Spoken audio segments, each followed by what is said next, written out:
In the previous section, we took a look at conservative vector fields and their relationship to vector line integrals. In this section, we look at the two-dimensional case, specifically an extension of the fundamental theorem of calculus called Green's theorem. In Green's theorem, we're going to learn to relate a line integral around a closed simple curve to a double integral over the region enclosed within that closed simple curve. In other words, if the line integral is difficult to calculate, we'll be able to convert it into a double integral over the region inside, and vice versa. If the double integral over the region is difficult, we can convert it into a line integral around the boundary curve that is both simple and closed. There are lots of applications of Green's theorem, and we're going to study two forms, the circulation form and the flux form. In both cases, the region D that is enclosed by the simple closed curve must be a simply connected region. However, we will learn how to convert some non-simple regions into simply connected regions in order to be able to use Green's theorem. In this particular section, that's our goal. Learn to use both the circulation form and the flux form of Green's theorem, and then look at more general regions that can be converted from non-simple regions into simply connected regions. Let me share my screen with you so we can get started. We want to start by reviewing some terminology. We're going to start with a connected region. A connected region, or path-connected region, refers to any region, in this case in the plane, where if A and B are any 2 points inside the region, you can get from point A to point B without leaving the region. So, for example, when you're thinking about this might represent maybe the state of Colorado. There's no place in Colorado that you can't drive to another place in Colorado without leaving the state of Colorado. That makes it a path-connected region. There are states, however, where in order to get from one part of the state to the other, say Hawaii, which has islands, you actually have to leave the island and leave the state of Hawaii and enter international waters to get to another part of Hawaii. That would not be a path-connected region. We also want to remember what we mean by a simple region. Remember that a simple region is one in which you can take any kind of closed curve or loop and put it around any point inside the region and cinch it down to be a single point without leaving the region. In the two-dimensional case, this basically means that the region cannot contain a hole. If it has a hole, then if you put your loop around the hole and start closing it down to a single point, at some point the loop will pass through the hole, leaving the region. So in 2 dimensions, our region can't contain a hole. In 3 dimensions, this means that the hole, if there is one, has to be completely contained in the interior of our 3-dimensional solid, and surrounding it on all sides must be points that are included in the region. We can think of this as sort of like a basketball with a hollow interior. The hollow interior is completely surrounded by the basketball, so it is still a simple region. However, if we think of something like a paper towel roll, we know that there is a tube that runs all the way through from one edge of the solid to the other. There's no way that I can put a loop through the paper towels and cinch it down to a point without eventually having to enter that hollow tube. And because I have to enter it, I leave the region. In this case, it would not be a simple region. If we have regions that are both simple and connected, we call them simply connected.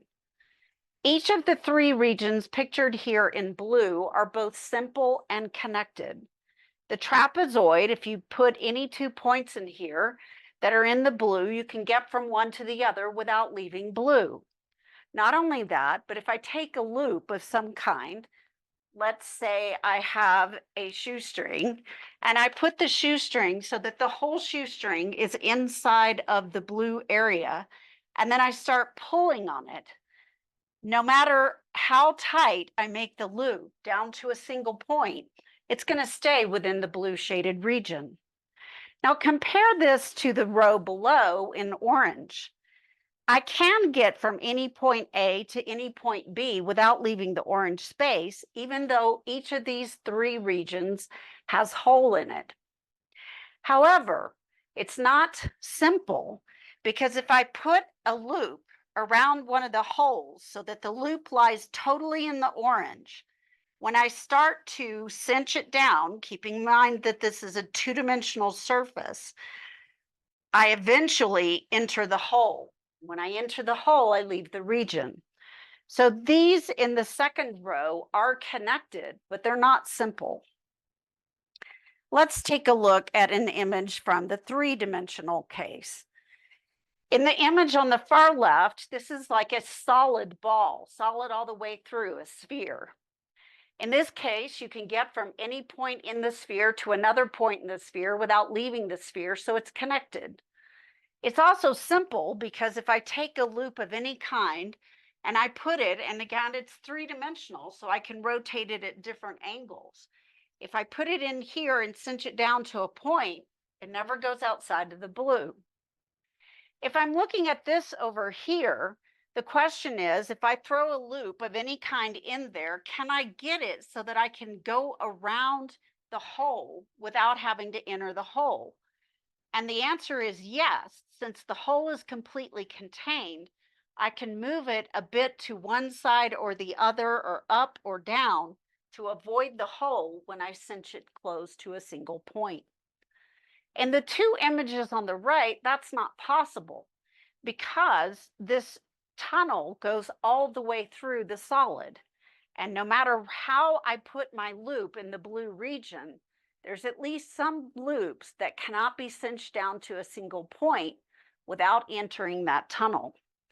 These on the right are connected, but they're not simple. The ones on the left are both connected and simple. In this section, we're more concerned with the two-dimensional case because we're looking at Green's theorem. Let's now quantify and talk about the types of curves we need to have. We're going to be working here with closed curves. Again, a closed curve is one that has a parameterization where t begins at A and ends at B, such that R of A is equal to R of B. In other words, it forms a loop, and where you begin is the same place where you end. If you look at the image here, it is a closed loop. An oriented curve, of course, is one that has a direction associated with it. Our closed curve is oriented because it has arrows moving in the counterclockwise direction. We're going to assume counterclockwise to be the positive direction and clockwise to be the negative direction. You can also have a curve that is not closed but is still oriented, as in this picture right here. Oriented means there's a direction to travel along the curve, and we'll have a positive direction and a negative direction. The last idea that we want to review is the idea of a simple curve. Now, we've talked about simple regions, but remember, a region is a subset of the two-dimensional plane, or a subset of three-dimensional space. When we're talking about a curve, it's not really in R2, it exists in one dimension, graphed in R2. So when we look at it, it's sort of like a wire, if you will, an infinitely thin wire. If it's simple, it does not intersect itself. The image on the far left is simple, even though it comes very close to itself. It does not overlap itself, but it's not closed. The one next to it is neither simple nor closed. It doesn't form a complete loop. It does form a subloop here, but these ends if I started at one and traveled around, I would end up at the other, not in the same location I started. For the curves on the right, this first one, which looks kind of like an eyelash, is simple but not closed. The one next to it forms a loop that does not intersect itself, so it's both simple and closed. The next one is like a figure 8, which, while closed, is not simple. And the last, of course, is just this one again upside down. So it is neither closed nor simple. We now want to talk about extending the fundamental theorem of calculus and creating what's called Green's theorem. Let's go ahead and review the fundamental theorem of calculus part 2. This is the part that states that the definite integral from x equal a to x equal b of f prime of x dx is equal to f of b minus f of a. You've been doing this since calculus 1, so quite some time. From a geometric standpoint, what are we saying? We're saying that the integral over the region that's below the graph of f prime and above the x-axis between x equal a and x equal b depends only on the values of the antiderivative function f at the endpoints a and b. In other words, I only need to know what happens at the antiderivative function at the endpoints, and I can quantify the integral over the area under the curve and above the x-axis over that line segment on the x-axis.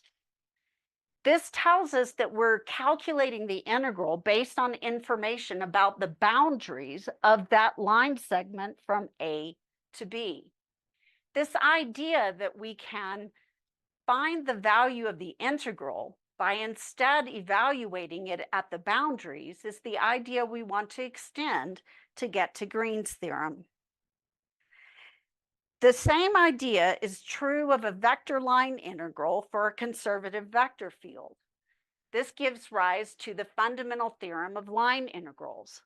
Remember that if we have a conservative vector field, there exists a function, lowercase f, such that it's called a potential function, and it's an antiderivative of sorts for the conservative vector field because the gradient of lowercase f is equal to the vector field. And del of f, of course, is the partial derivatives of the function written as a vector. We can calculate the line integral then solely based on information about the boundaries of the curve C, the boundaries of the parameterization, where r of t represents the curve, and r of b is the location at the end of the curve, and r of a is the location at the beginning of the curve. So again, what we're finding is that the information about the vector line integral del f dot dr, the vector differential, can be found by finding f of r of b minus f of r of a, where f is the potential function. Now, we know that in the case of a closed loop and a conservative vector field, then we'll get 0. But what if it's not a conservative vector field? Let's suppose that we have a simple closed curve, simple meaning doesn't intersect itself. Closed means there's a parameterization where if the parameter goes from A to B, R of B equals R of A. You start and end at the same point. When I'm looking at this, let's let D be the region completely enclosed inside of C. When we're looking at this, Green's theorem extends the idea that we had previously that evaluating the integral can be done by looking at only the boundary of something, by saying that we can calculate a double integral over D, this region on the inside, by instead finding the line integral on the boundary of it, which is the curve C. It also says that we can calculate a line integral over a simple closed curve C based solely on information about the region that C encloses. Green's theorem connects the double integral over a region with the boundary curve that surrounds the region. Again, Green's theorem only applies in 2 dimensions.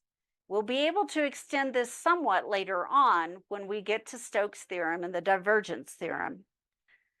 There are 2 forms of Green's theorem. The first form is what we call the circulation form of Green's theorem. Since Green's theorem applies to simple closed curves and simply connected regions inside of it, then we're going to start with that region D being inside the simple closed curve. We defined the circulation of a vector field, whether it was conservative or not, along a simple closed curve to be the integral of f dot t ds, where f is the vector field, t is the unit tangent vector, and ds is the arc length differential. When we were evaluating circulation, we often put a circle on the integral symbol to indicate that the curve itself is closed, forming a closed loop. This is equivalent to the single integral with respect to t from t equal a to t equal b of f of r of t dot r prime of t dt, where r prime of t dt is the unit tangent vector multiplied by the arc length differential. What we want to do now is see how to convert this line integral that we've already learned to compute using f of r of t dot r prime of t into a double integral. Let's suppose again that we're starting with an open, simply connected region with the closed, simple boundary curve C. Now, the boundary curve doesn't have to be completely smooth. It could be piecewise smooth. We're going to orient it counterclockwise, which is our positive direction, though if we oriented it clockwise, it would simply negate the result. We're going to let P comma Q be our vector field in 2 dimensions. And suppose that P and Q have continuous partial derivatives on the region D. Continuity of the partial derivatives is necessary for what we're going to do with Green's theorem. Then I can say that the circulation of the vector field F around the closed loop C, which is equal to F dot dr on the closed loop C, which is F of r of t dot r prime of t from t equal a to t equal b, is equal to P dx plus Q dy, or the partial of Q with respect to x minus the partial of P with respect to y, multiplied by the area differential of a double integral. This, of course, is the partial derivative of Q with respect to x minus the partial derivative of P with respect to y inside of a double integral, where we integrate the double integral over the region D, which is enclosed inside that simple closed curve. Now, the proof of this is really beyond us at this point, though you can find a proof for a rectangle in the textbook. We're not going to take the time to go through the proof as it's rather long and complicated. What we're going to do instead is simply learn how to apply the circulation form of Green's theorem. There are occasions when we sometimes use the symbol of a closed loop with an arrow on it to indicate that we are doing a closed interval, closed curve that is oriented. This is called the circulation form for Green's theorem.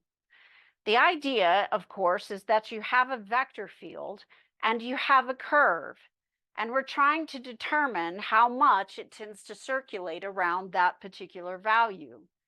We're looking at the partial of Q with respect to x minus the partial of P with respect to y.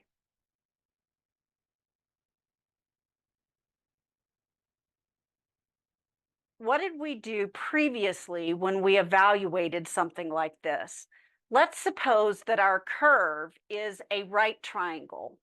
If it's a right triangle, I have 3 smooth line segment edges, but I also have 3 corners where it's not smooth. In order to compute this before, what I had to do was I had to parameterize each line segment, find R prime on each line segment, find f of R of t on each line segment, compute the dot product, and evaluate for each different parameterization. Basically, I had to solve 3 vector line integrals in order to get the circulation around the right triangle. What we're saying now is we can avoid all of that by instead computing the value of the double integral instead of the value of the line integral on each of the piecewise smooth sections. There are some caveats, however. If the conditions for Green's theorem are not met, you must not apply Green's theorem. There are many conditions for Green's theorem. Let's think about what some of these are. First, it only applies to 2-dimensional vector fields, not 3-dimensional. Second, it only applies to closed curves that form a loop, not open curves. It also only applies to simple curves, not curves that cross themselves. When we think of the regions, the region has to be open, simple, and connected. Open is generally something that we can satisfy without much trouble, but it also has to be simple and connected. Remember that in a 2-dimensional space, simple means that your region does not have a hole inside of it. We will learn how to get around this a little bit depending on how many holes we have inside our region. Finally, we have to make sure that the region is enclosed in the curve C as its boundary. So we have restrictions on the curve itself, and restrictions on the vector field, and restrictions on the region. When we think about the curve, it's got to be closed and simple. When we think about the vector field, it has to be in 2 dimensions, not 3 dimensions. When we think about the region, it has to be open, simple, and connected. The bottom line is your curve has to make a simple loop, and the region over which you compute cannot contain a hole. There are times when the circulation form of Green's theorem is called the tangential form because the one form that has the unit tangent vector in it. After all, we are computing the circulation around a closed curve. We know that if the field is conservative, it will go to 0. But if it's not conservative, it may not. And again, this is the tendency for it to loop around that curve. Now, let's go ahead and prove that it is true for conservative vector fields. We already know that the circulation around a closed loop for a conservative vector field is 0. And that's because we can use the fundamental theorem for line integrals. And since it's closed, f of r of b and f of r of a are the same, which gives us 0. So we know that we should end up with 0. However, we also know that conservative vector fields have that cross-partial property, which tells us that the partial of q with respect to x has to equal the partial of p with respect to y. But Green's theorem defined the circulation to be the partial of q with respect to x minus the partial of p with respect to y. And since it's conservative, these are equal to each other. And when we subtract them, we get 0, which again confirms that the circulation around a closed loop in a conservative vector field is 0. Let's take a look at example 1. In example 1, we want to use Green's theorem to evaluate the circulation around a closed curve for y x squared dx minus x squared dy over the left half of the circle of radius 5 centered at the origin. Now, when we're thinking about this, the first thing to do, of course, is to look at the curve first. We have the left half of a circle. The circle has radius 5, and it's centered at the origin. Notice that we are including the line segment along the y-axis that connects the point 0, -5 with 0, 5. Let's go ahead and remind ourselves of what Green's theorem has to say. Green's theorem says that the circulation on a closed loop of p dx plus q dy is equivalent to a double integral over the region inside the closed loop using the integrand, the partial of q with respect to x minus the partial of p with respect to y. In order to know that we can make this conversion from p dx plus q dy to the double integral of partial of q with respect to x minus partial of p with respect to y, we have to determine that we've met the conditions of Green's theorem.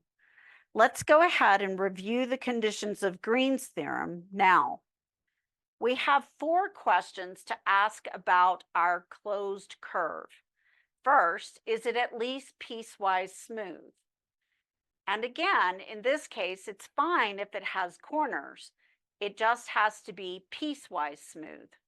Our curve consists of the left half of a circle of radius 5, and the arc on the left is smooth, and the line segment is smooth, but it's not smooth right there at 0, -5, and 0, 5. But it does consist of 2 pieces that are themselves smooth. Is it simple? Yes, it does not intersect itself. Is it closed? Yes, it makes a loop. Is it oriented counterclockwise? Well, the directions said yes to orient it counterclockwise, though we could just integrate backwards if it was not. Now we have some questions to ask about the region enclosed by the curve. In this case, we're talking about this semicircle here, the space on the inside. When we think about that, the question is it an open region? And the answer is, well, yes, I cannot include the boundary by saying x varies from -5 to 0, but not including -5 and 0. And y varies from negative square root of x squared minus 25 to positive square root of x squared minus 25, not including the boundaries. In other words, we can graph it as a region that doesn't include the boundary by just making dashes along the boundary. We can also represent this particular problem in polar coordinates, which will be more helpful when we go to evaluate the double integral. In this case, we know the radius varies from 0 to 5, and in order to get the left half, we vary theta from pi over 2 to 3 pi over 2. Once we've established that it can be written as an open region, which is generally pretty straightforward, we need to consider if it's simple and connected. It is simple because there are no holes on the inside. Is it connected? Yes, it's connected because you can get from any point inside the semicircle to any other point inside the semicircle without leaving the semicircle. Now we need to consider our vector field. Does it have continuous partial derivatives on that region? Based on the equation we were given, p is yx squared and q is -x squared. That means that our partial derivatives are q with respect to x is -2x, p with respect to y is x squared, both of which are continuous functions. We also have that the vector field is 2-dimensional. Now we're cleared to use Green's theorem. In order to use Green's theorem, the simpler thing to do is to convert to polar coordinate system. It can be done in rectangular, but it is quite challenging. When we look at this, our circulation integral is yx squared dx minus x squared dy, which has to fit the pattern P dx plus Q dy. That tells us that we can now represent P. If we're going to draw P, we can represent P here as yx squared, and we can represent Q as negative x squared. In order to apply the formula, converting that line integral into a double integral, we have to compute the partial of Q with respect to x and the partial of P with respect to y. The partial of P with respect to y becomes x squared, and the partial of Q with respect to x becomes negative 2x. Once we have this, we need to go ahead and integrate over our region, which is that semicircle. What we have to compute now is the double integral over our region D of the integrand partial of Q with respect to x minus the partial of P with respect to y. And we do this with respect to the area differential. This gives us negative 2x minus x squared for the integrand. Now, I said this is much easier done with polar coordinates. If we're going to convert to polar coordinates, I need to rewrite each of my x's in terms of r cosine theta. And then I will integrate from r equals 0 to 5, and I will integrate theta from pi over 2 to 3 pi over 2.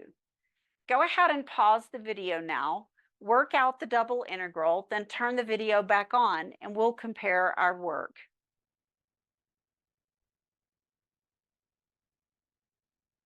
In order to convert into polar coordinates, we replace x with r cosine of theta, giving us negative 2r cosine theta minus r squared cosine squared of theta. The differential is r dr d theta. R varies from 0 to 5 and theta from pi over 2 to 3 pi over 2. We distribute the r from the differential through the integrand to get negative 2r squared cosine theta minus r cubed cosine squared of theta. Then we integrate with respect to r, giving us negative 2/3 r cubed cosine theta minus r to the 4th divided by 4 cosine squared of theta. When we evaluate between 0 and 5, we end up with negative 250 over 3 cosine theta minus 625 over 4 cosine squared of theta. We know we can't integrate cosine squared, so go ahead and replace it with the double angle identity 1/2 times quantity 1 plus cosine of 2 theta. When we integrate the first term, we get the integral of cosine, which is sine. The negative 250 divided by 3 remains present as a constant factor. When we evaluate between pi over 2 and 3 pi over 2, we get negative 1 minus 1, or negative 2, which when multiplied by the negative 250 over 3 gives us 500 divided by 3. We can distribute the 1/2 from the double angle formula to get 1/2 plus 1/2 cosine 2 theta, also multiplied by the negative 625 divided by 4 on the outside. This gives us negative 625 divided by 8 theta, evaluated between pi over 2 and 3 pi over 2, which reduces to pi, giving us negative 625 pi divided by 8 for this middle integral. The final one requires a u substitution, that u is 2 theta, du is 2 d theta, and d theta is du over 2.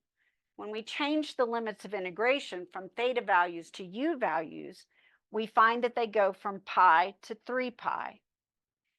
Now we integrate cosine of u du, giving us sine of u. However, sine of 3 pi and sine of pi are both 0. And that means that that last term contributes nothing to the final value of the circulation according to Green's theorem. Our final result is 500 minus 625 pi divided by 8.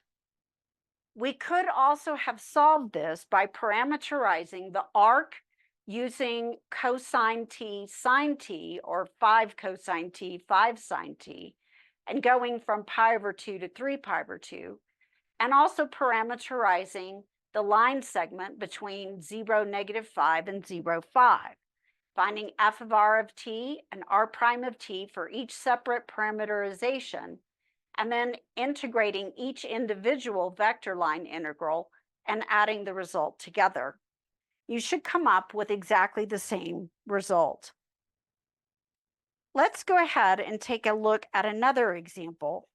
Here we want to use Green's theorem, the circulation form, to calculate the line integral of sine x squared dx plus 3x minus y quantity dy, where our closed simple curve C is a right triangle with vertices at -1, 2, 4, 2, and 4, 5. We're going to orient the curve counterclockwise simply to make our work a little bit easier. We start again by checking the conditions of Green's theorem. Is the curve at least piecewise smooth? Yes, in fact, it is piecewise smooth because we have corners at the 3 vertices, but we have a horizontal line segment, a vertical line segment, and a slanted line segment, each of which is smooth. Is it simple? Yes.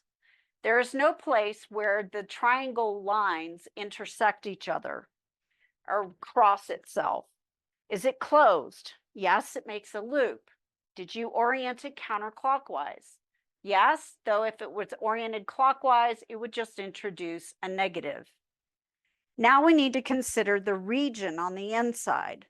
Is it open? Yes, we can write the region as the region between x equal -1 to x equal 4, not including the -1 and 4, and y varying between 2 and that slanted line at 3/5 x plus 13/5. And again, you can find the equation of the line by calculating the slope on the 2 points and locating the y-intercept. In this case, polar coordinates would not be helpful since it is a rectangular shape in the system.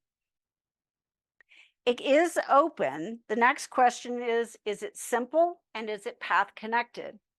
It is simple because it doesn't contain any holes.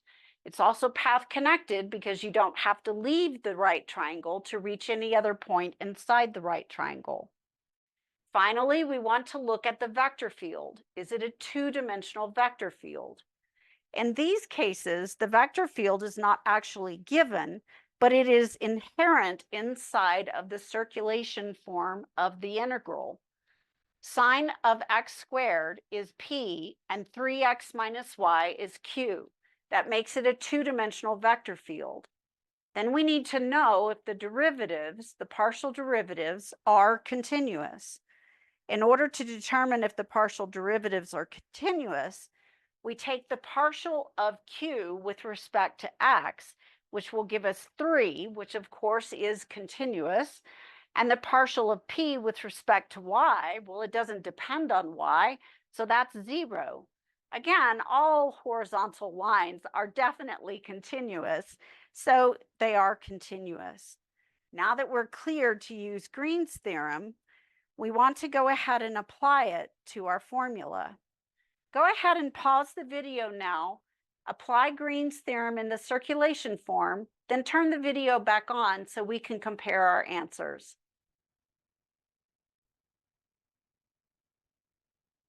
Let's go ahead now and take a look at what we end up with. Since our p is sine of x squared and our q is 3x minus y, the partial of q with respect to x is 3, and the partial of p with respect to y is 0, we get the integral over the region of 3 with the area differential dA. We can write this as the integral from 2 to the line 3/5 x plus 13/5, and the integral from x equal -1 to 4 in the double integral. Then it's simply a matter of integrating each part and continuing down until you end up with 45 halves or 22.5. Notice, however, that when we reach this point right here, the 3 is a constant, and we can factor the 3 out of the integral, which leaves the integrand a positive 1. If the integrand is a positive 1 on a double integral, you're simply getting the area of the region. But we know what the region is. Recall that this particular region, if we scroll up, is a triangle. And the length of the triangle along the base is 5, and the height is 3. I can find the area by using the formula 1/2 base times height, and I'll end up much faster and much more simply with the same result of 45 halves. This brings up a good point. Can we actually use Green's theorem in the circulation form to find the area of a region by converting a double integral into a line integral? Let's take a look at it now.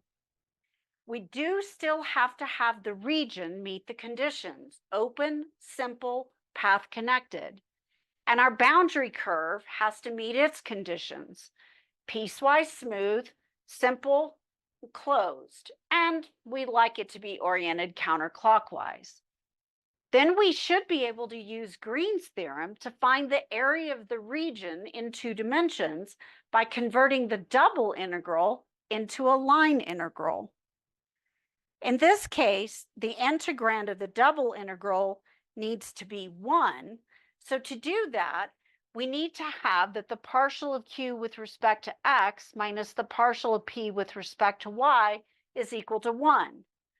When we do this, there are several functions that will work here, probably many, but here are 3 rather straightforward ones that will definitely work and have this property: that the partial of q with respect to x minus the partial of p with respect to y would give us an integrand of 1 in the double integral.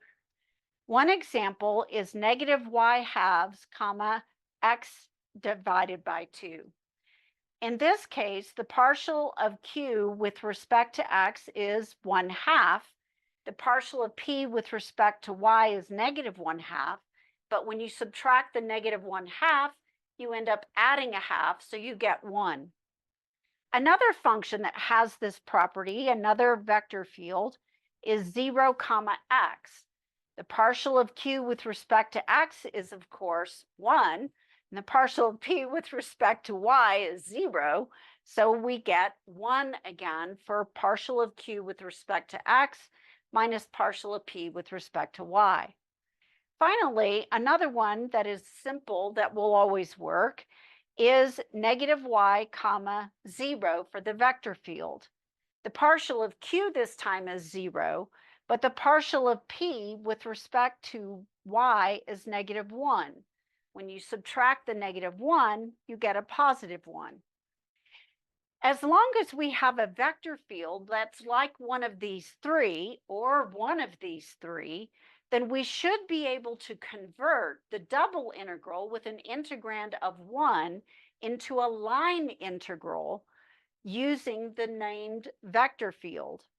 For example, suppose we use the vector field negative y dx plus x dy, and we factored the 1/2 out to the front from our first option. For the second one, this simply becomes the circulation about the closed loop of x dy, and for the third, the area becomes the circulation about the closed loop for negative y dx. And now we can compute the area of the region by computing the line integral instead. Let's move on and take a look at example 3, where we demonstrate this process. We have a sort of a teardrop shape upside down, or maybe it's like a guitar pick, if you will. It's given by the parameterization sine t cosine t, comma sine t, where t varies from 0 to pi. I will warn you that the picture in the book is off, as is the answer. When we look at this region, we know we could, of course, probably find the area within this teardrop shape using polar coordinates, as we did in Calculus 2, but it might be quite difficult. Let's check the conditions of Green's theorem to make sure that we can use it. In order to use Green's theorem, we're going to determine 4 things about the curve. Is it at least piecewise smooth? Yes, it is. It has one sort of corner down here at the origin. Is it simple? Yes, it doesn't intersect itself. Is it closed? Yes, it's closed. It comes back to where it starts. And is it oriented counterclockwise? Yes, it's oriented counterclockwise. Now we need to think about the region on the inside. Is the region in here, could it be represented as an open region? Yes. Is it simple? Yes, there are no holes on the inside of our teardrop shape. Is it connected? Yes, I can get from any point on the inside of that curve to any other point on the inside without leaving the inside. We've already decided that we need to have a 2-dimensional vector field in such a way that the partial of q with respect to x minus the partial of p with respect to y needs to be 1. I've given you 3 options to use, and we're going to choose one of these. I decided to choose the one where PQ is given by 0, x. That means that P is 0, so the partial of P with respect to y is also 0, but Q is x, so the partial of Q with respect to x is 1. Then the partial of Q with respect to x minus partial of P with respect to y gives me 1 minus 0, or 1. Now I'm cleared to use Green's theorem. When I use Green's theorem, this time I'm going to go backwards. I want to find the area inside the region, the double integral, but I'm going to convert it into the line integral.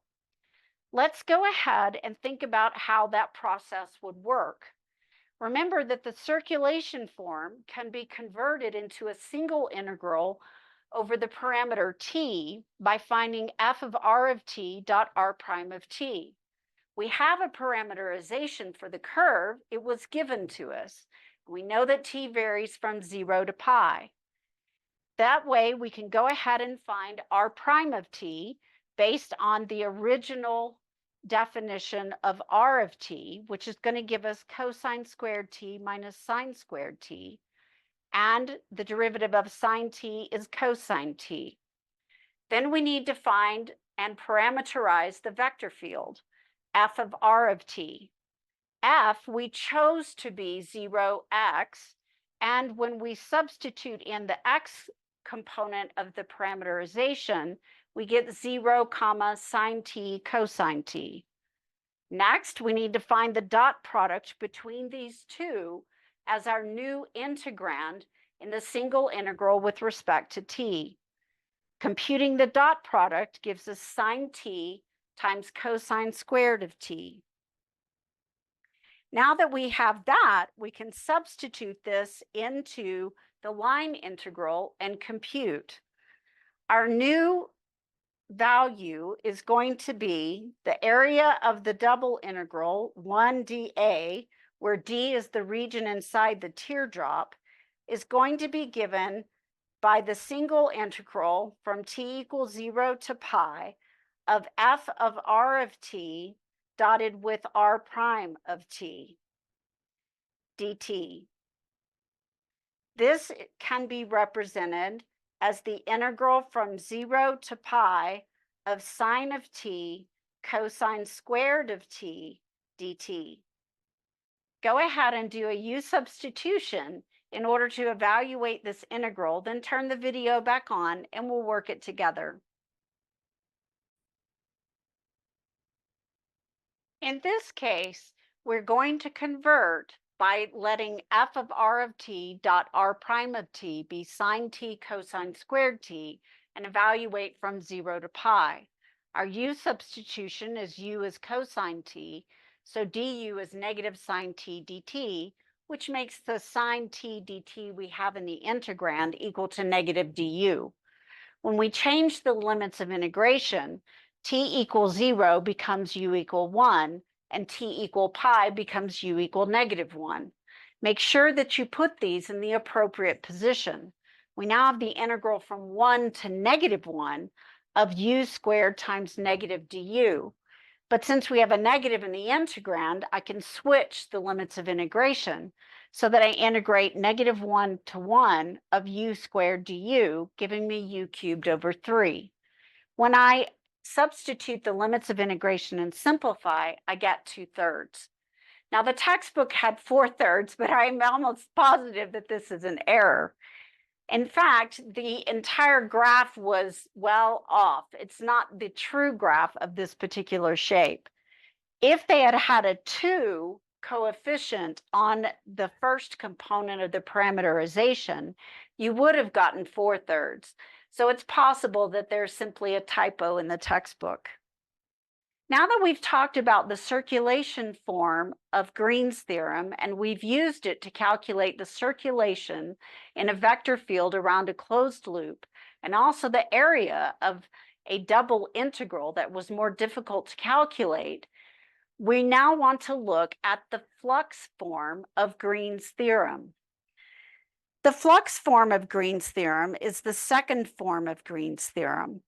Recall from what we did in section 6.2 that flux measures the amount of flow per unit of time across a curve, where the curve may be in the plane, and you're not talking about going along the curve as you are with circulation. Instead, you're talking about going directly across, more or less along the normal vector. In order to compute this, we replace the unit tangent vector in the vector line integral with the unit normal vector, and we compute f dot n ds, the arc length differential. This becomes f of r of t dotted with n of t dt. When we look at this, this gives us the formula for the flux of a particular vector field across a curve. In our case, it gives us negative q dx plus p dy when we do the vector line integral.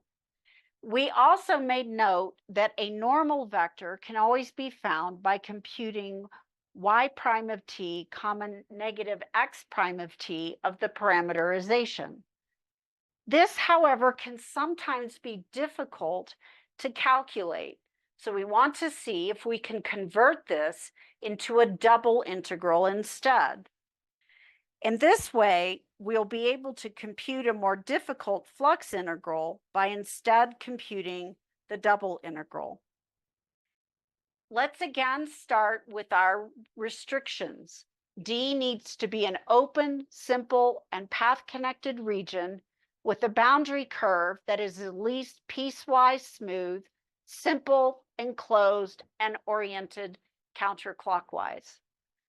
We're going to let our vector field be a two-dimensional vector field, P and Q, with component functions that have continuous partial derivatives on the open region containing D. Then we can calculate the flux f dot n ds, or f of r of t dot n of t dt, which gives us negative q dx plus p dy, as the partial of p with respect to x plus the partial of q with respect to y multiplied by the area differential inside of a double integral. In this case, we're going to take a look at the proof of this particular theorem. By the definition of flux, we know that f dot n on a closed loop gives us negative q dx plus p dy. We're going to let m, some random variable, equal negative q, and n, some random variable, be p. Then, because this is equal to f dot n ds, we can rewrite this now as the circulation form m dx plus n dy. Using the circulation form of Green's theorem, this has to be equivalent to negative q dx plus p dy, which would give us this value here. Once we have that, this gives us the partial of n with respect to x minus the partial of m with respect to y. But n, of course, was p, so this is the partial of p with respect to x, and m was negative q, so this is the partial of negative q with respect to y. Because we're subtracting them, we have a double negative, which gives us the partial of p with respect to x plus the partial of q with respect to y. Let's take a look now at an image that will explain a little bit better what we're doing. This time, we want to calculate the flux, which is the amount of net flow across the curve aligning with the normal vectors around a closed loop. Now we want to go ahead and remember that we still have to meet all the conditions of Green's theorem. We have 4 conditions on the curve: that it has to be simple, it has to be closed, it has to be oriented counterclockwise, and at least piecewise smooth. The region has 3 conditions: has to be open, simple, and connected. And our vector field has to be 2-dimensional and have continuous partial derivatives for its components. If that's true, then we can apply the flux form. In this case, there are times when we will see that this is called the normal form because of the version of it that has the normal vector in it. So sometimes the flux form of Green's theorem is called the normal form, and the circulation form of Green's theorem is called the tangential form. It does also sometimes occur in some textbooks that they'll think of the curve of C not as a separate curve, but as the boundary of some region D. And to indicate the boundary of D, which is really just the closed simple curve, they'll write the partial symbol in front of D. Now, D is a region, so you can't take a partial of it. In this case, it does not represent partial derivative. It represents the boundary around D, which is C. Let's take a look at example 4. In example 4, we want to calculate the flux of the vector field given by x cubed, y cubed, which is definitely going to be a 2-dimensional vector field, and its components do have continuous partial derivatives. And we want to compute it across a unit circle oriented counterclockwise. Now, if we have a unit circle, we can ask ourselves and run through all of our questions. Is the curve piecewise smooth? Well, yes, in fact, it's completely smooth. Is it simple? Yes, it doesn't intersect itself. Is it closed? Yes, you start and stop in the same location. Is it oriented counterclockwise? Yes, according to the directions it is. Then we think about the region on the inside. Could we classify it as open? Well, yes, it's all points that are inside the unit circle. Is it a simple region? There are no holes inside of it, so yes. Is it path connected? Yes, it is. We've met all the conditions of Green's theorem, so we know that we can go ahead and apply Green's theorem in the flux form. In this case, we want to compute the flux across this unit circle. Let's go ahead and take a look at how to do that now. One option is to find a parameterization for the unit circle, which is fairly straightforward: cosine t, sine t, t varying between 0 and 2 pi. Then to compute f of r of t, which unfortunately in this case would give us cosine cubed of t, sine cubed of t, and then to compute a normal vector, which would come from our definition of the parameterization, reversing the components and negating the second one. Then we could find the dot product and evaluate between the parameters t equal to 0 to 2 pi. Now that we have the flux form of Green's theorem, though, we can instead compute a double integral over this region using p with respect to x plus q with respect to y. If we look at our original, p is equal to x cubed, which means that the partial of p with respect to x is going to be equal to 3x squared. Q is equal to y cubed, and similarly, we have the partial of q with respect to y is 3y squared. Once we have these, we can rewrite the integral as a double integral over the region of 3x squared plus 3y squared with the area differential dA. Now the 3 could be factored out, which leaves us x squared plus y squared, which of course is r squared in the polar coordinate system. And this would be quite straightforward to compute in the polar system. R would vary from 0 to 1 and theta from 0 to 2 pi. Go ahead and pause the video now to work this one out, then turn the video back on and we'll compare our answers.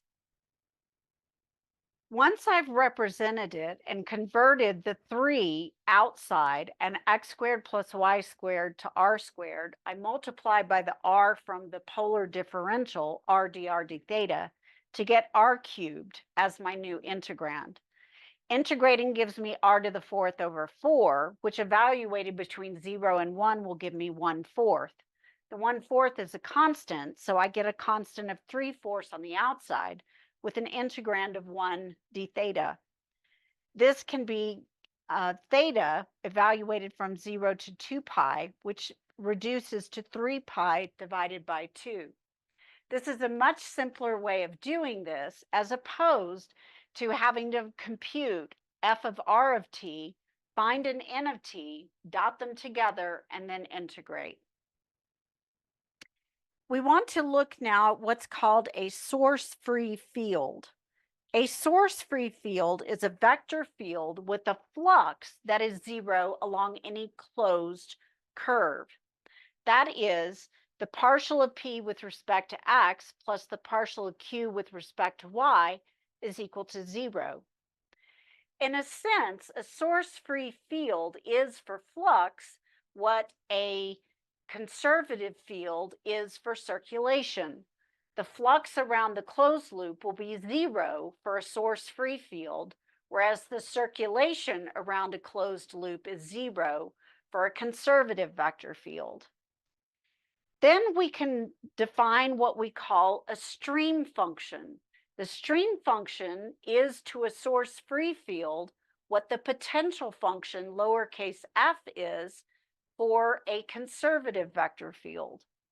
The stream function for a vector field PQ is a function g of x and y with continuous mixed partial derivatives such that p is equal to the partial of g with respect to y, and q is equal to the opposite of the partial of g with respect to x. This means that when I find the partial of p with respect to x, I get the mixed partial g with respect to y, then x. And when I find the partial of q with respect to y, I get the second mixed partial of g with respect to x, then y, multiplied by -1. Because I have continuous mixed partial derivatives, by Clairaut's theorem, I know that the mixed partials with respect to g, they have to both be equal. And that means that their difference is 0, indicating that it is a source-free field. Let's take a look at an image below so that we can learn a little bit more about the geometry of these situations. In the image on the left, we have a vector field given by y comma -x. There are 3 level curves in black appearing as concentric circles for the stream function g. When we're looking at this, notice that the vector field vectors line up along a vector field's stream function's level curve. In other words, the vector field vectors are tangent to the level curves of the stream function. For this particular vector field, y comma negative x, the stream function can be given by x squared divided by 2 plus y squared divided by 2. This is found using the definitions for G related to P and Q. If we graph the gradient vector field of G, del of G, we end up with x comma y. There's an error in the textbook that has it as negative y, but it's definitely x comma y. In this case, notice that it changes the vector field. Our original vector field F is a radial vector field, so the vectors are tangential to the level curves of the stream function. When we look at the right, the same level curves here on the stream function are now going to be orthogonal or perpendicular to the vectors of the gradient, since we know the gradient vector is always orthogonal to the level curve.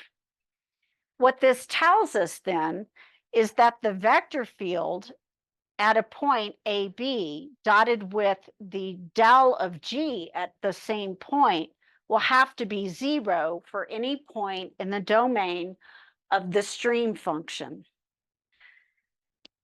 Let's now take a look at defining a source-free vector field. We've given one definition, that the source-free vector field is one where the flux around a closed loop is 0. Let's go ahead and take a look at some other equivalent ways of saying the same thing. In this case, we are assuming that we do have a simple connected open domain and that our curve is in fact piecewise smooth, closed, simple, and oriented counterclockwise. The flux F dot a unit normal vector ds across any closed curve is 0. This was our first definition from before. If C1 and C2 are curves in the domain of the vector field with the same starting points and same endpoints, then F dot n ds on curve 1 equals F dot n ds on curve 2.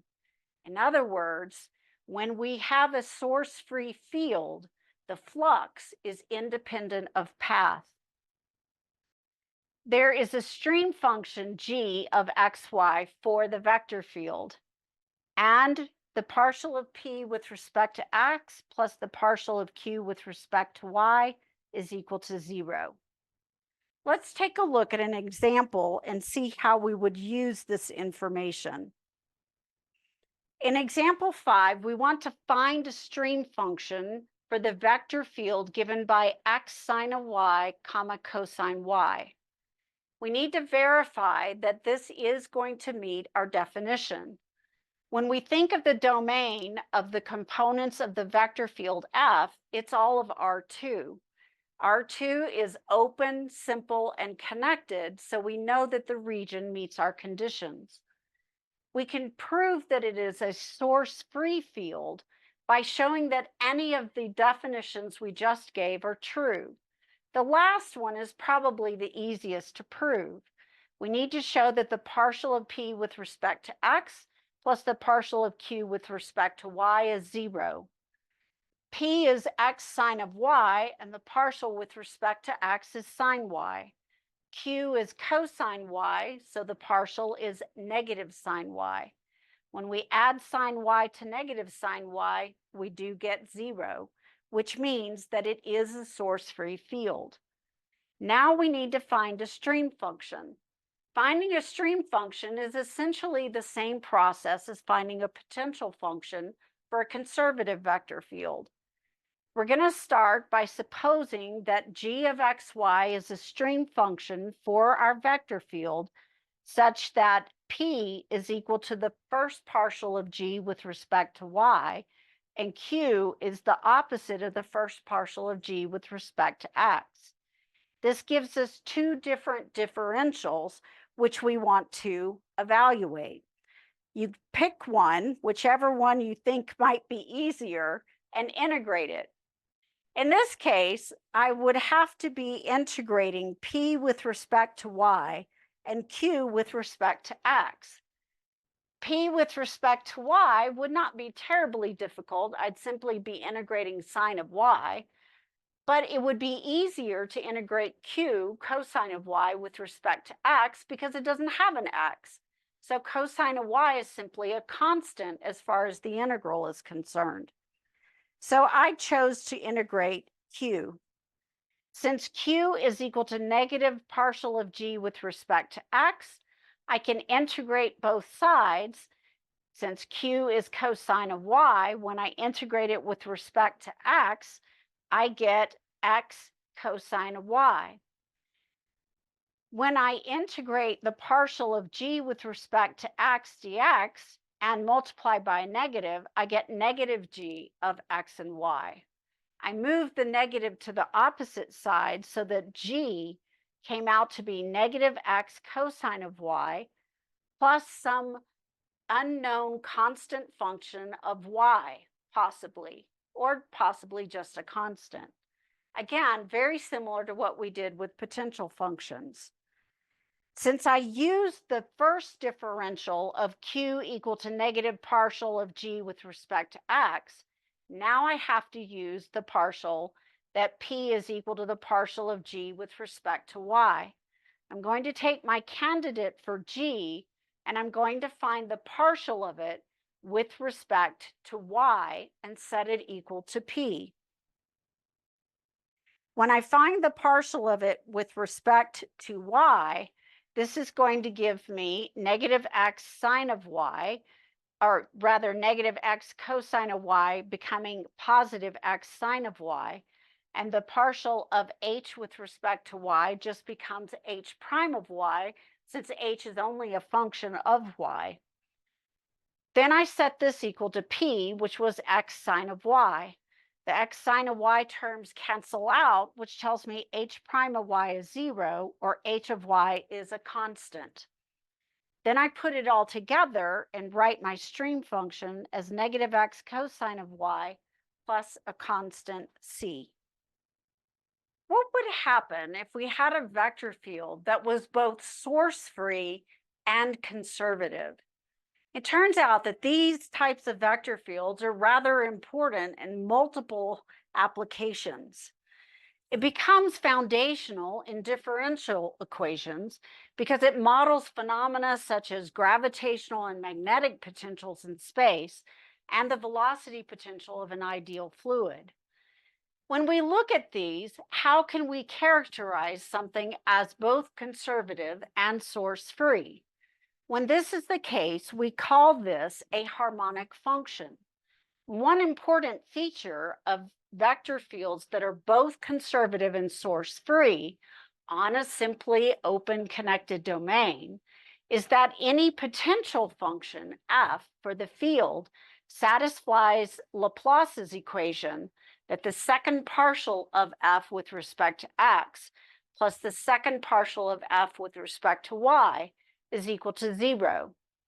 Again, if it's both source-free and conservative, we have both a stream function and we have a potential function. In this case, Laplace's equation uses the potential function. A function that satisfies Laplace's equation is called harmonic. Let's suppose that we have a vector field that is conservative and source-free, and we have the potential function f for it. Then in that case, we know that because del of the potential function is equal to the vector field, we know that the first partial of x is equal to p, and the first partial with respect to y is equal to q. If we take the second partial with respect to x, we get the first partial of p with respect to x. And if we take the second partial of the potential function with respect to y both times, we get the first partial of q with respect to y. However, because it's source-free, we know that the sum of the partial of p with respect to x plus the partial of q with respect to y is 0. which means that the second partial of the potential function with respect to x both times, plus the second partial of the potential function with respect to y both times, adds up to 0. And that means the potential function itself is harmonic. Let's now test and see if the function e to the power x plus 5y is harmonic. Go ahead and pause the video while you work out the second partial derivatives and determine whether or not this function is harmonic. The first partial of the function with respect to x is again e to the x plus 5y, since the derivative of an exponential is the exponential times the derivative of the power, which would just give us 1. When we take the second partial, again with respect to x, we get the same thing, e to the power x plus 5y. When we take the partial derivative with respect to y, we get a 5e to the x plus 5y, since the derivative of the power gives us 5.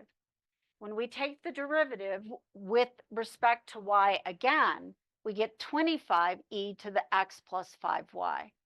However, when we add these two together, we end up with 26e to the x plus 5y, which is definitely not 0. That means that f is not a harmonic function. Let's go ahead now and take a look at the last idea that we want to consider in this section. And that is, how can we apply Green's theorem to a domain that is path connected and open, but is not simple because it has a finite number of holes in it? What we're going to find is that with some, well, trickery and scissors, we can convert this non-simple connected region into two simply connected regions. When we have two simply connected regions, then we'll be able to apply Green's theorem again. Another way of thinking about orientation in a problem like this is to consider which side the region is on as you traverse it. One way of thinking about orientation is that when you're moving counterclockwise, the region is always on your left. If you were to move clockwise, the region would always be on your right hand as you walk around the curve. Let's go ahead and take a look at what this does when we cut this region open.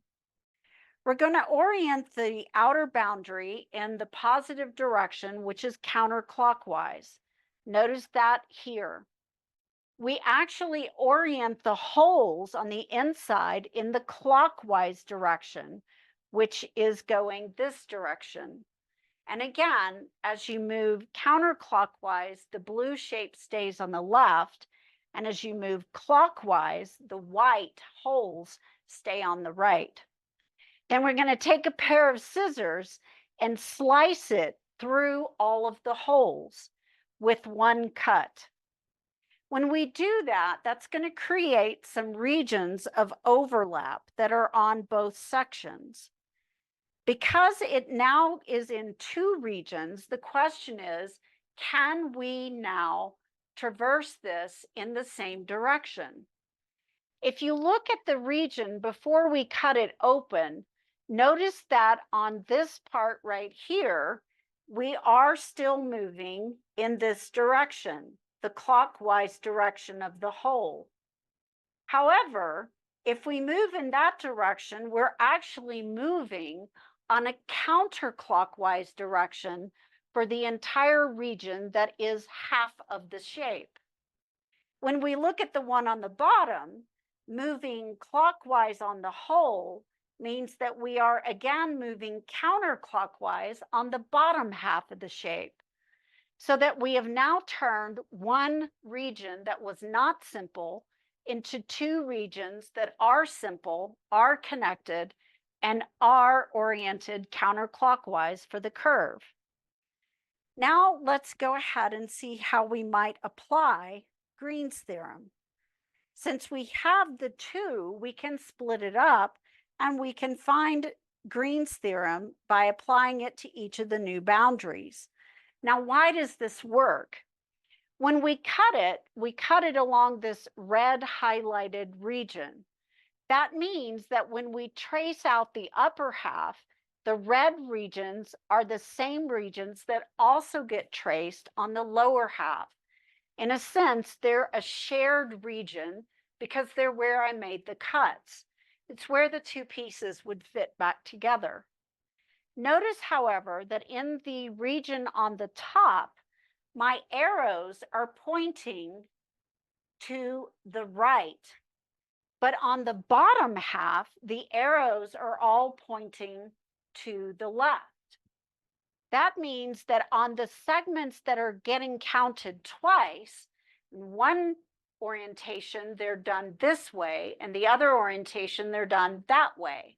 You know that when you change the orientation, you simply change the sign so that we get one with a positive and one with a negative, and they cancel each other out. That means that when we calculate the line integrals on the two halves, the red shaded parts will end up canceling when we add the line integrals of the two regions together. You can see this a little bit more clearly on a blown up version of the whole. Notice that when we're moving to the right, P2 carries a positive sign, and when we're moving to the left, P2 carries a negative sign. The same is true for P4 and negative P4. P3 and P5, however, are not shared spaces, so they only get traversed once on each one. And this means that in essence, if we omit the red shaded parts, we are in fact traversing exactly the shape that we started with. This means that both forms of Green's theorem still hold, provided you have a finite number of holes. Let's go ahead now and take a look at example 7, where we want to calculate the circulation form of Green's theorem, f dot dr, or f dot the unit tangent vector ds, where d is the annulus given by the polar inequalities that r varies from 2 to 5 and theta from 0 to 2 pi. Remember that an annulus is simply a donut or ring shape in 2 dimensions. That means that we're looking at two circles, one of radius 2, creating the hole on the inside, and one of radius 5 on the outside. The annulus is the purple shaded region you see here. What we want to do is cut across the middle and separate the two halves.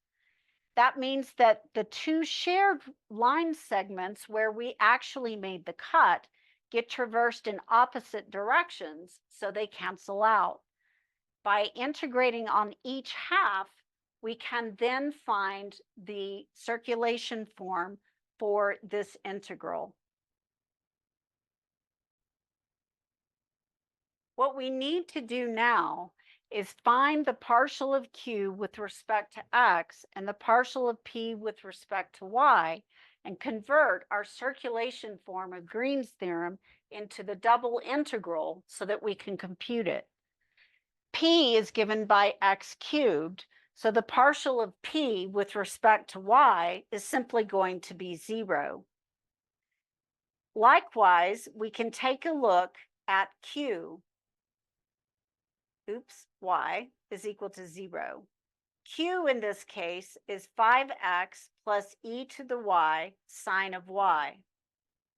We want to evaluate the partial of q with respect to x using the circulation form for Green's theorem. This tells me that the partial of q with respect to x is equal to 5. This means I need to integrate over the region D using the integrand 5 minus 0 times the area differential. In this case, since I have a double integral over the region, I can convert it using polar coordinates. If I convert it using polar coordinates, then I will want to integrate over the purple shaded region that you see on the left. This would be from r from 2 to 5 and theta from 0 around to 2 pi. Go ahead and pause the video to work this one out now.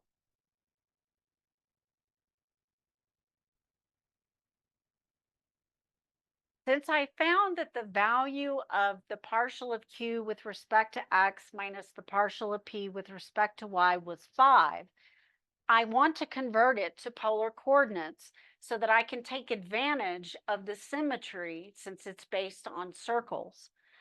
My differential is r dr d theta. R varies from 2 to 5 and theta from 0 to 2 pi.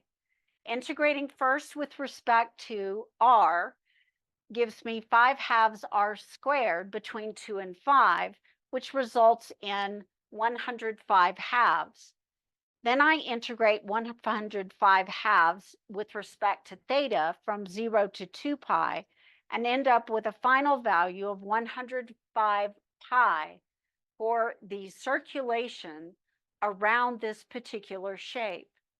Notice that I was able to do it without cutting it apart in the actual double integral.